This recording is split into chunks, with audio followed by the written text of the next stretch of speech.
Nabil, thank you for coming on to Saudi Arabia. Hello, Salafi. Thank you. We're doing this whole thing in English. It's a bigger audience. I would like to reach everybody. Fine with me. Excellent. You and I, by the way, we met in London over a decade ago, and we both moved to Jordan around the same time, and we both started new careers, completely new careers, and new companies around also a decade ago. Yes, very true. It's been 10 years now, 10 years in this country. Yes, exactly. Me too. 10 years in Jordan. But obviously, I grew up here, K through 12, so I consider this home. For you, it's another experience.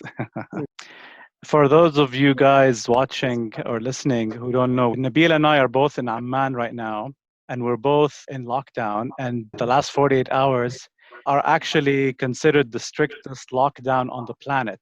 You're not allowed to stand on your sidewalk. You're not allowed to cross the street, and nothing is open, not even a grocery store. You can't order anything. It is Wuhan-style lockdown, or even more than Wuhan-style. How was your life before the lockdown? It's been very interesting, I have to say. I mean, you have to think about the groceries before, you needed something, you just drive to the shop and pick up whatever you want. Now you have to plan. It's been now 1 month, I haven't been in the car, haven't driven anywhere. It's been nice not to worry about cars, about the noise. It's been a nicer environment. Yeah, the environment. The whole planet feels it. Yeah. Your company, Eco Hotels, the offices are in Amman, but the big operation is in the south of Jordan. Yes, it is. Feynan Ecolodge, which you've been running for a number of years. It's in the ecotourism industry, and I'm amazed at the number of certificates of excellence you guys have gotten from TripAdvisor. I mean, I think 10 years in a row or something, like Hall of Fame. Yeah, that's been Two-time Hall of every year Famers. since 2011 till now. We've been getting one every year. And certain years we even got the Traveler's Choice Award, which is a higher category. We're happy that the general feedback of guests who come to the lodge has been pretty positive from their experience of what we offer them. It's amazing. I've been with my wife and one of our kids a few years ago, and it was incredible. And the whole ecotourism concept is amazing. I'm actually going to show a clip right now of you talking about it. Let's watch. Feynan Ecolodge is a very special place in Jordan. It's not only a hotel, it's a destination. And what makes Feynan different from anywhere else is the ethos that it follows. We've got 4 principles to our ethos. The first one is to offer guests very unique and authentic experiences tied to nature, archaeology, the history of the area, and the culture of the community that lives here. The second point of our ethos is to contribute to the conservation work of Dana Biosphere Reserve, which is the reserve that the lodge is located in. The third one is to benefit the local community. And the fourth, to do everything with a minimal impact on the environment. And we're very proud about the different options that we give to guests. And it starts from hiking, learning about the plants that exist here, going and doing some of the canyons that exist in the area. So it's more of an adventure, to seeing some of the archaeological sites that is very special here, going back to the Neolithic age. And Feynan is very unique because it's been inhabited throughout history. And then at night, it's beautiful here because we don't have any light pollution. The lodge is totally off the grid. We generate our electricity using the sun. So at night, the electricity that we have is only in the bathrooms and in the sort of the kitchen area. So you go on the rooftop and the sky comes alive. And we've got a telescope there, and the guides trained to show people everything that they see. Because we're a nature reserve, a sizable portion of the revenue that we collect from guests goes back to the conservation work that the NGO that owns Feynan does. The NGO is called the Royal Society for the Conservation of Nature. They're in charge of all the nature reserves in Jordan. The third point is key for us is benefiting the local community. And we're very proud at Feynan that every single member of staff are members of the local community, people who live around the reserve. Around 400 people that benefit directly from Feynan Ecolodge. And the last point of our ethos is doing everything with a minimal impact on the environment, and it starts from the electricity generated using the sun, the water is heated using the sun, the water that people use for showers comes from a natural spring to the roof of the lodge where it's heated and then people can have a hot shower. We eliminated plastic. We're eliminating with this around 10,000 plastic bottles from the environment every year. We recycle a lot of our waste, food waste that is not cooked, we compost it, turned it to fertilizer. In the winter, instead of burning wood in our fireplaces, we burn jift. Wood is a problem. We have limited wood in Jordan. We burn jift. Jift is charcoal of the olive pressing process. So basically, when you press the olives, you've got the pit and the skin. They're made into these blocks, dried, and that becomes fuel for our fireplaces. Most of the guests are European and some from North America. They appreciate what this place has to offer. It's a desert environment, it's a culture that is very different, and that's where they see that it gives them an experience that they're not used to anywhere else in the world. We've got some guests that also come from Jordan, locals, who are now wanting to experience something different than lying down on a beach or in a hotel's pool. So they come to escape to Feynan, and lots of the expatriates who live in Jordan that want to also experience something different. And recently we've started attracting companies that want to come and do workshops and retreats where they want something different from your standard 5-star hotel. The interesting thing about Feynan is the history. The building behind me used to be a campsite that was used by the natural resources authorities who were looking to see what minerals exist here, because copper mining started in this area 5,000-6,000 years ago. And the campsite changed from being a campsite for geologists doing research here to archaeologists who have discovered a very, very rich history in this area. The whole idea was to build a lodge in a place without doing further damage to the area. So the Royal Society for the Conservation of Nature decided to build a lodge on the remnants of the campsite that was here. The existence of lots of expeditions from archaeologists to the area says how rich the area is. There's massive potential for this to become much bigger part of the lodge's experience and story by people really understanding what existed here throughout history.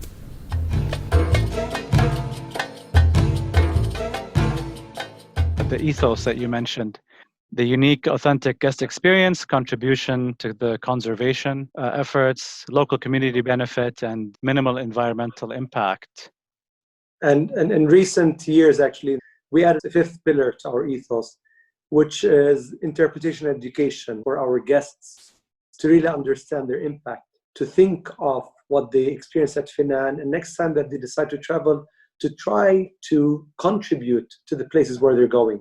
So don't just go and stay in the 5-star hotels that are just the same, almost the same anywhere you go in the world. Go to a place that gives back to the community, gives back to the environment, and gives back to conservation work. And so what we do every day at the lodge after dinner, we invite all the guests to a room where we have a presentation. It's not one of these boring PowerPoint with lots of text. It's all visual. And it mentions all the ethos that we do so that the guests really understand their impact in being at this place and how their stay is giving back to community and conservation. And with the hope that next time they travel, they actually go to places that gives back. So this is very important for us in terms of the interpretation and education. And obviously we work a lot with the community in terms of training, education, to try to change behaviors. It's a challenge for all of us to change behaviors to more sustainable practices. You mentioned that it's plastic-free, the whole experience. If you go to any hotel in Jordan, the first thing you see in your bedroom is one of these disposable plastic. In Feynan, we eliminated them completely. We're the only place in Jordan that has completely eliminated disposable plastic bottles. We replaced them in the rooms with clay jars made by a women cooperative near Petra. They are environmentally, in that aspect, friendly. Yeah. And using these ones for people who are going on hikes, we're eliminating another 5,000 to 7,000 disposable plastic bottles from the environment every year. Nice. And it's truly off the grid, not just in the electrical sense, but even geographically, it's very off the grid. Even for Jordanians who live in the capital, which is probably 4/5 of the country, getting there it's pretty far south. I think it's like 300. How many kilometers? 300. A bit less. It's effectively 217 kilometers from center of Amman to the lodge. The first 210 kilometers are on the road, and that's very easy because it just takes one highway, stay straight, which is the Dead Sea Highway, and the last section, you leave the highway, it's signposted to get to a reception center. The last 8 kilometers or 5 miles are off-road. Mm-hmm. So if you have your own 4x4, you can reach the lodge. If you don't, we have 40 drivers from the community that supplement their income by shuttling our guests to the lodge. Mm-hmm. And that off-road drive is quite an interesting ride, because you're with the community in a beat-up pickup that's probably 15, 20 years old. So it's an experience in itself. We always say the lodge is all about experiences, and one of those actually the pickup that takes you to arrive at the lodge. So yes, you end up reaching this locations which is literally in the middle of nowhere. There are no houses, nothing around you. We have lots of Bedouins who live around the lodge, still in their old goat-hair tents. So from that aspect, yes, we're off the grid. We're not connected to the electricity company, to the water company, or the sewage. We generate our electricity using the sun. The water comes from a natural spring. Our wastewater, we recycle it, treat it, use the water for irrigation. So it's a whole cycle of this place that's off the grid. Nice. It's in such a unique and authentic place. What's also amazing is that it's geographically, although it's kind of isolated just on a micro level, but nearby you have the Dana Nature Reserve, which is great for hiking. There's Petra is not that far, which is a very huge site in the region. I think within a week, without getting on a plane, you can see dozens of Roman ruins across Jordan and other countries. You can go to Jerusalem, Bethlehem, you can go to Sinai, you can do scuba diving in the Red Sea, all within a few days of each other without getting on a plane, which is really amazing. The location is incredible. You were scouting other areas like in Oman, which has an incredible also natural landscape. What was the appeal of, was it the building that existed? Was it the fact that Jordan is close to where you grew up, which is Palestine? It's a combination. I think, my background is the tech industry.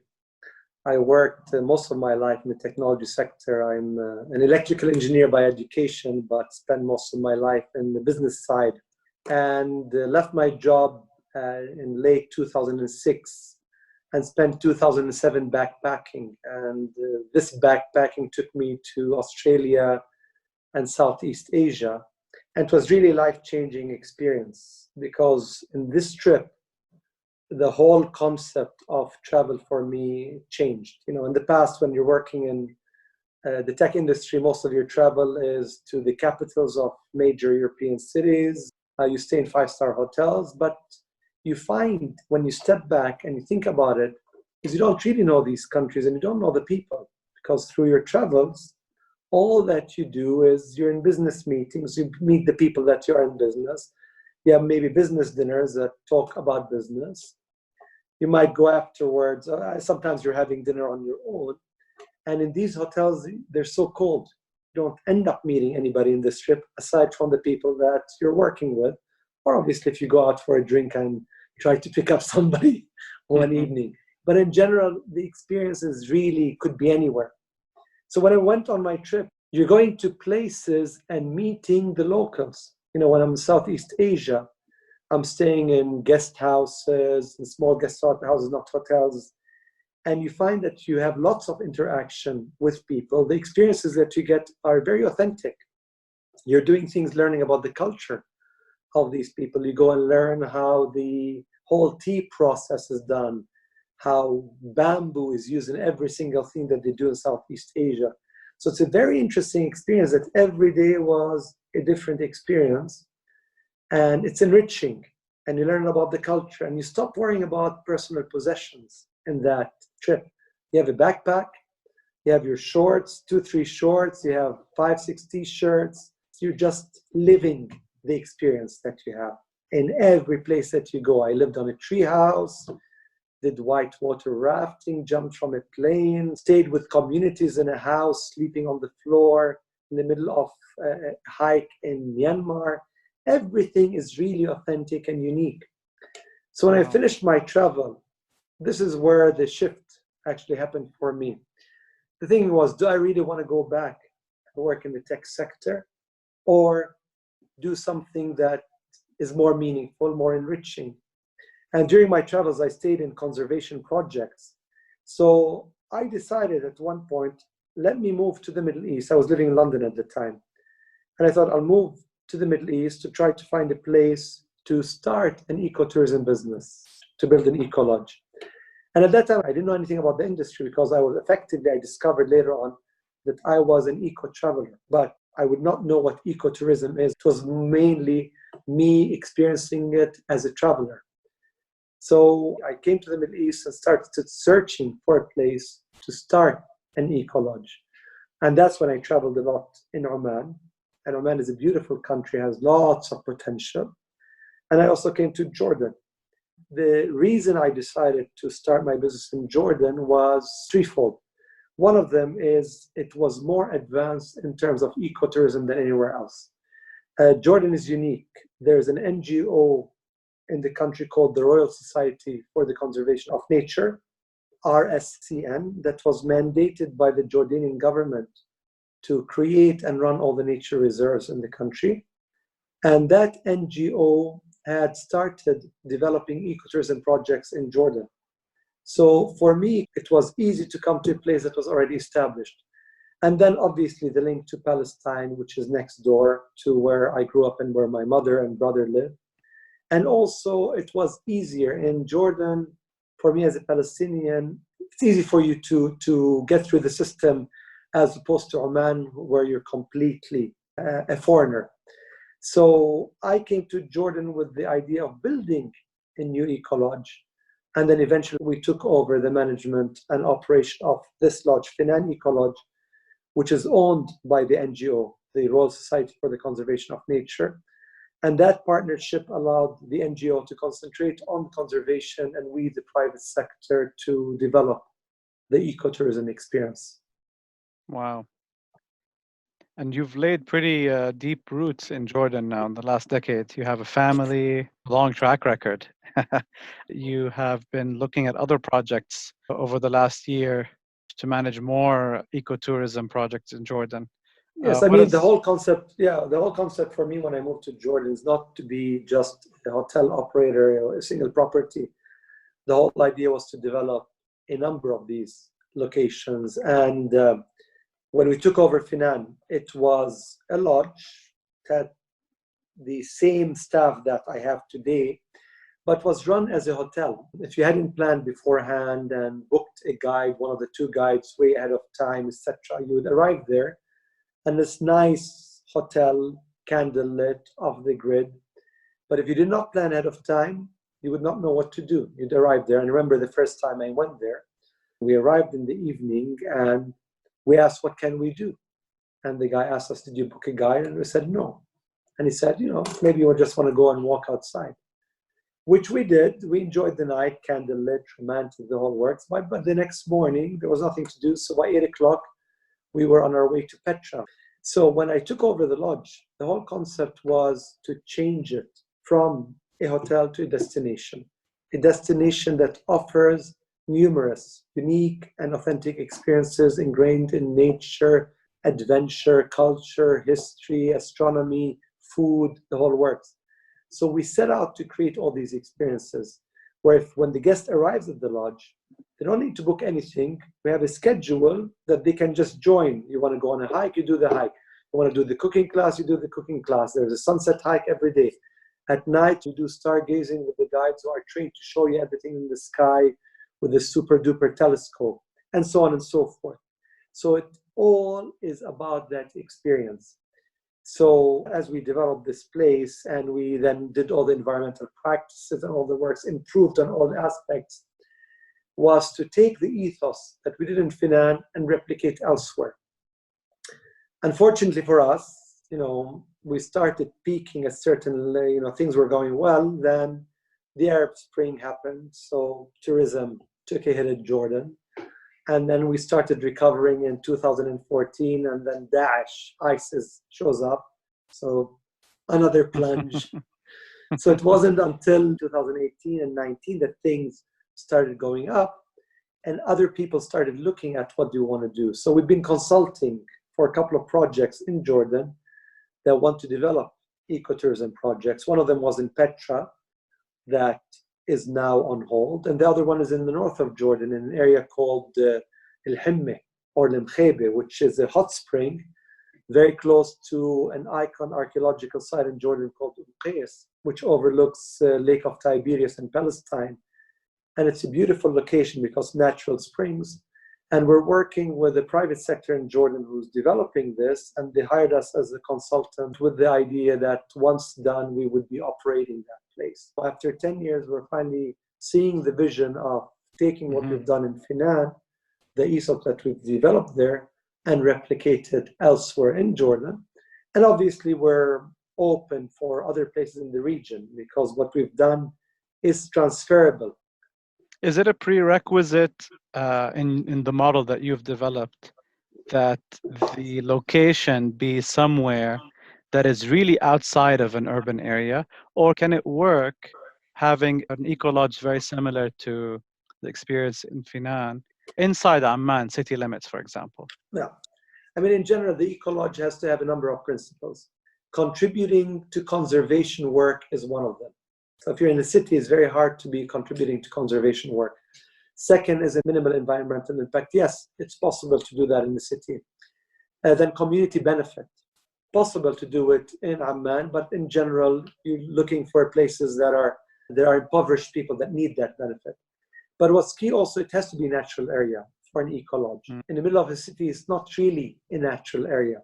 Having said that, you can take certain elements of what we're doing and do in the city, which revolves around the experiences, minimal environmental impact, trying to keep the benefit local. So those aspects are possible, but I don't think we can call it an eco-lodge, but a sustainable hotel, a responsible hotel, etc.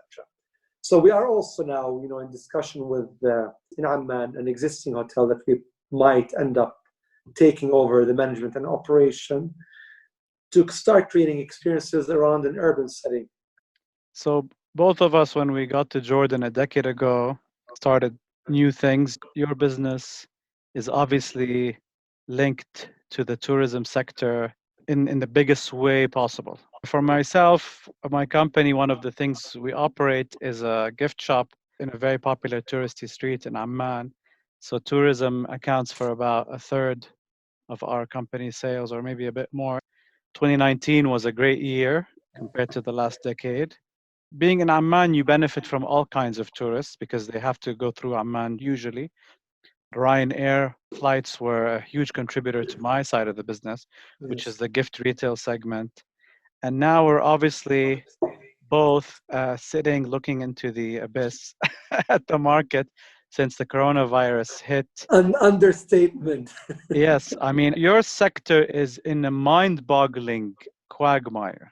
My sector, at least, it's retail. There are ways to mitigate contamination in retail that are logistically maybe easier to kind of get through, because the governments, obviously, in all over the world have been trying to figure out the essential services such as groceries, food preparation, which is very sensitive, yet it's very essential for day-to-day life. So they're spending resources in figuring out how to go forward with those sectors without causing major outbreaks from now until this virus becomes a benign blimp in history, like the way we think of Ebola or malaria or cholera. But for your sector, which is essentially the hotel industry as a whole, where the guests' interaction with your physical presence as a hotel, as a lodge, is so high in terms of food, in terms of sleeping, in terms of living. It's people come to live in your business. Sitting at home the last 30 days, we've all been thinking of crazy ways of how each segment has a different challenge and how the new world is going to look. Looking at how different countries are behaving, you have some countries, for example, that have closed down their beaches. You have Florida in the US. In the early stages in early March, the governor of Florida rejected the idea that people shouldn't go out to the beach. I'm a pro-lockdown person. I'm not one of those conspiracy theorists that think this is all a hoax. I would have thought that going to a beach or going camping with your own gear poses no threat to anybody. Yet you still see, even in the places that are the most skeptical of a lockdown, like Florida, places that are very pro-business, they're even not allowing people to go to the beach. And the beach doesn't seem to be like a risk point for contamination. You're in a huge open space. What do you think of when you're planning, when you try to envision the easing of tourists to come back? Of course, there's the whole logistics from the flights coming in, the government's building hospitals at border crossings. For you, the hotel side of the business, how do you envision tourists coming in and being safe in the next 2 years? This is the $1 million question. I don't think the safety is the issue, by the way, in general. I think the issue is for people to come. My opinion or my theory about the beach, it's not the beach itself, it's the proximity of people, it's the social distancing. If you have 20, 30 people on the beach, it's not going to be an issue. But once you open the beach, you're going to be hundreds and you might be people stacked like sardines. And to try to keep the social distancing is the issue, as opposed to necessarily the beach itself. The problem about hotels, the hygiene aspect is the easy part for us. Because it's very easy for us. I mean, we've already been thinking about it with, how after each guest leaves, disinfection, etc., what to do with the food.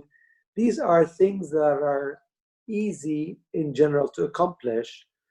The problem that we have in general in Jordan, our business today is zero. Effectively, we're shut down, and we're expected to be shut down for the foreseeable future. Once we open, it's going to be local market.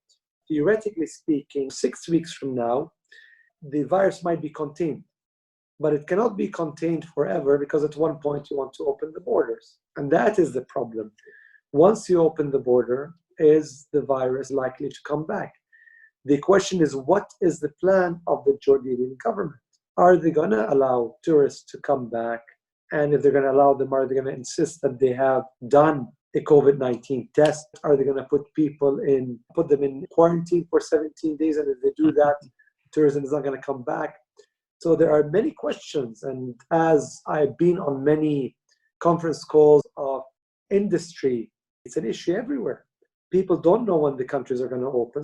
My speculation is until you have a vaccine or a cure, the tourism industry is going to be very, very much suffering, at least people coming from outside the country. So for us in Jordan, our dependence has to go to switch to look at the local market, fix our products to be attractive to the local market, and then hope that the local market can cover part of your operational expenses. Because the problem with the local market is not going to solve the problem. The locals are going to be, once we open up, people are going to go back to work. So nobody's going to take a week holiday or 2 weeks holiday in Jordan. So they're going to come and visit us or visit any hotel on the weekends. So can hotels survive on a weekend market? 2 days a week. So basically 8 nights a month. Wow. That's a very daunting thought. Are people going to be comfortable to eat at a restaurant? And more importantly, irrespective of the hygiene that we would undertake as hoteliers, are people going to be comfortable that this room is really clean? Am I comfortable to go and sleep in a place that somebody else was here, etc.? Our sector is going to be really, really suffering in the next 12 months at least. It's unbelievable. This is really a shock to the sector, to the way people live. I never thought of the whole idea of local tourism being primarily weekend tourism. The majority of Jordanians who travel outside of Jordan, most of them end up in Turkey, in Egypt, in Cyprus, in Dubai. That travel is obviously not going to happen this year. So you would assume that some of us locals living in Amman mainly would now start to visit more local tourist sites. But like you said, it's nothing like... And the other issue is that the local market is very price sensitive. Yeah. Because the earning power in general is not as much. So in Jordan, you're talking about this whole hotel industry is going to target 10%, 15% of the population tops. And lots of it has to be at a much reduced pricing. And when you have high operational costs, it's going to be very difficult in Jordan. And not only in Jordan, it's going to have very, very dark days ahead of us. I want to ask you about brainstorming ideas to kind of kickstart the volume of tourism to come through and catering to these issues you mentioned about locals not having deep pockets like the average visitor to Jordan does. Would the Feynan Ecolodge site be able to offer bring your own gear camping adjacent to the building, where you would be charging less. And it would also ease concerns over hygiene. For example, my family and I, let's say we invested in a $200 tent. We have our own pillows, we have our own stuff.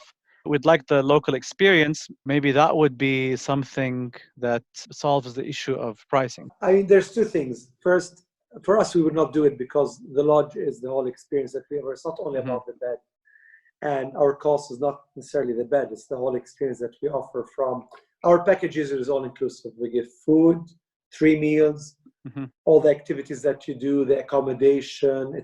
We're not pitching a hotel. We're pitching an experience. We're selling an experience. So for us, what you're saying is not necessarily something that will do it for us. The money that we collect is not only for that bed, it's for staff. We have 26, we have staff Yeah. as many as the rooms. We have community that benefits, that supply us all the supplies, etc. You know, as a lodge, we benefit close to 100 families from the community. And 50% of what the guest pays stays in the immediate community. So because of that, it's very hard to say, okay, you know, just pitch your tent and pay for the slide services. Having said that, obviously there's a market for people who want to do their own thing. I mean, Feynan happens to be located on the Jordan Trail that starts from Qais in the north of Jordan as in Aqaba. And Feynan is on one of the most popular segments, which starts in Dana village, goes through the nature reserve where we're located called Dana Biosphere Reserve, and ends in Petra. Mhm. And in this 5-day or 4-day trip, you know, people might spend one night at Feynan, and after that, there are no hotels, so they will be camping out in nature on their own. So the question is, you know, if we're talking about from a hygiene, maybe people would want to go camping. If you're talking about necessarily from a cost, not necessarily, because there are going to be lots of products that would now, you know, with the tourism going down, that would cater to people not to spend as much. If you look at Wadi Ram, as of last count, there's probably 60 licensed camps and maybe 200 unlicensed camps, aside from the people that go and camp on their own. Many are going to drop their prices dramatically. You will bring your tent. Yes, you can control the hygiene in certain aspects, but you still are going to eat using the toilet facilities, etc. Easing the worry of people has to be the industry taking much higher level hygiene standards and getting the confidence of the tourists that it's clean, you're safe. So in the industry has that challenge to raise the standards and practices. Yeah. Wow. When do you expect you'll probably end up driving down there? I finally, after 1 month, I applied for my permit on Thursday and I got it. Mhm. So tomorrow I'm going to be venturing to the office to just get some paperwork. And probably sometime this week, I will try to venture down to the lodge to see the situation. Obviously, it's closed. We have just one person at a time guarding. So I'll go take a look. And part of it is we're working on strategies on when we reopen what we need to do. So that will be sort of a fact-finding mission, looking at the lodge in a different eye now, in Mhm. sort of post-COVID world. You know, the sad thing today, you know, for the tourism sector in Jordan is March, April, May are the peak season. So, you know, if COVID delayed itself till June, we would be fine. The staff who are now, they're from the community who live around the lodge, they've been sending me pictures. And it's absolutely stunning these days. Mm. The weather, everything is beautiful. So you're looking at it saying, you know, it's asking for people to be there, but people can't be there. So Very sad. Yeah, same with us, with our business. Our business really picks up. June and July are the best months, and August, because we also rely on Jordanians who live abroad that come in the summer. So that gives it a big push as well for us. We might get some of those people inside Amman walking around. At least we're not in a shopping mall. Can you imagine the social distancing nightmare of food courts in shopping malls, cinemas, the actual shopping mall itself? How do you police indoor traffic in a department store? It's beyond me. I mean, they're yeah, doing it's it in impossible. China, where they have a fever gun that they point at your head, which obviously only weeds out a very tiny number of people because you don't have to have any symptoms to be infectious. I'm not sending my kids to school anytime soon because I want to visit my parents. They're at risk because they're their age. Very true, yeah. If you're going to be able to have these test kits without having to go to hospital, etc., and get the results. Like a pregnancy test, it has to be immediate, it has to be cheap. At least if you're able to check very quickly, that could solve some of the problems of travel, by the way. Oh, yeah. If people at the airports are checked. I mean, I know that Emirates, that have trip between Dubai and Tunis, they checked all the people boarding the flight, and within 10 minutes they were able to get the results. But the problem that we have, I think, until we have a vaccine or a cure, the world is going to be a very different world in all aspects. Some sectors are going to be hit way more than others, and particularly tourism and maybe restaurants and the likes. It's going to be a different world when we come out of it. And then the question mark remains for the places where they're not experiencing social distancing, places like Sweden, not to the same level. It's going to be interesting to see the results. Are they going to have so many people that reach this herd immunity? God bless them for doing this experiment on behalf of humanity. When things do open up gradually, like driving around, like going to not just supermarkets, but going to buy a jacket or going to buy clothes, when things start to open up a bit, everything I've been reading is about a new spike in cases, way before a vaccine is going to be readily available. So it looks like governments are going to, like you said, immediate and constant and very speedy testing has to be the case, including the antibodies test, which can tell you if you've already got it. You had it or not, yes. Yeah. On top of that, building healthcare capacity. The whole notion of severe lockdown in Jordan specifically is because the government is aware that it cannot afford an overwhelming of their public sector health system because it will be the biggest embarrassment and human tragedy that Jordan has ever faced if it faces what New York City is facing. And to avoid that, you have to build thousands of quarantine bed facilities, hospitals everywhere. And you know, we've seen influenza vaccines in the past. We've all heard of Tamiflu. You might have taken it before. The efficacy is questionable. I've tried it before. It didn't work for me. I got sick. And I feel like the medical industry didn't really care as much because influenza isn't as deadly as corona. The humans have been able to take care of cholera, Ebola to some extent. Smallpox has been eradicated. These are fatal, horrible diseases. Yes. Influenza virus, which is the cousin of the coronavirus, I don't see any real cure that has come up. Maybe the incentive is low. So I'm not very optimistic about this virus. But there's an incentive now. It's a bit different this one. Now the incentive is insane because 90% of the planet is losing its wealth gradually, including us. Our journey of building wealth and building a career and building all this and that, security and abundance has taken a gigantic hit, and we're not unique. Even supermarket operators, they might have had a honeymoon week or two, but the future is extremely grim for every sector, aside from maybe a handful. Maybe internet service providers, or even those are going to be nationalized, in my opinion, down the line. It's not going to be a big money maker because internet's going to become a right. So telecom is probably going to be somehow forced to nationalize, not make a profit. Healthcare is the same. I mean, healthcare in Europe isn't really a money business like in the US. The US, I think the biggest change is going to be in the US, where finally the wealthiest country in the world will finally figure out that, yes, it makes sense to provide national health service. Because you see Europe, I mean, in general, okay, they're struggling, etc., but people are not worried in the financial aspect. That's true, because whether you're unemployed before COVID-19 or after COVID-19, your healthcare was covered. Of course, if you're extremely wealthy, most countries in Europe have private insurance if you really want that extra luxury. In Canada as well, they do have private insurance, does exist, but in America, it's the only game in town. Unless you're over 65, then you're screwed. So yeah, America has a lot of catching up to do in terms of the people before profit idea. Nabil, if you were to go on a second honeymoon, would you still go to an eco lodge like I know you did on your honeymoon many years ago? And where? Where would you go? So, okay, the question is, you're asking me or you're asking me and my wife? I definitely Ah, would. you would put her through it? No, I'll tell you what. There are some beautiful places in the world, and when you're talking about Ecolodge, you're not necessarily talking about, rundown places. They're beautiful places.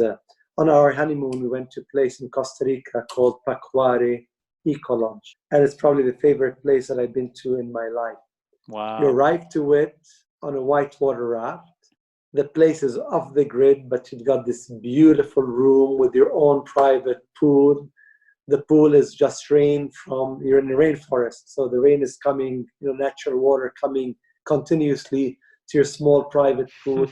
Nobody can see you. Activities, beautiful food, fantastic wine by a riverside. You can do Mm, activities with the community. You can do zip lining. It's just out of this world. So definitely, and there are many other places that are now on my list to do.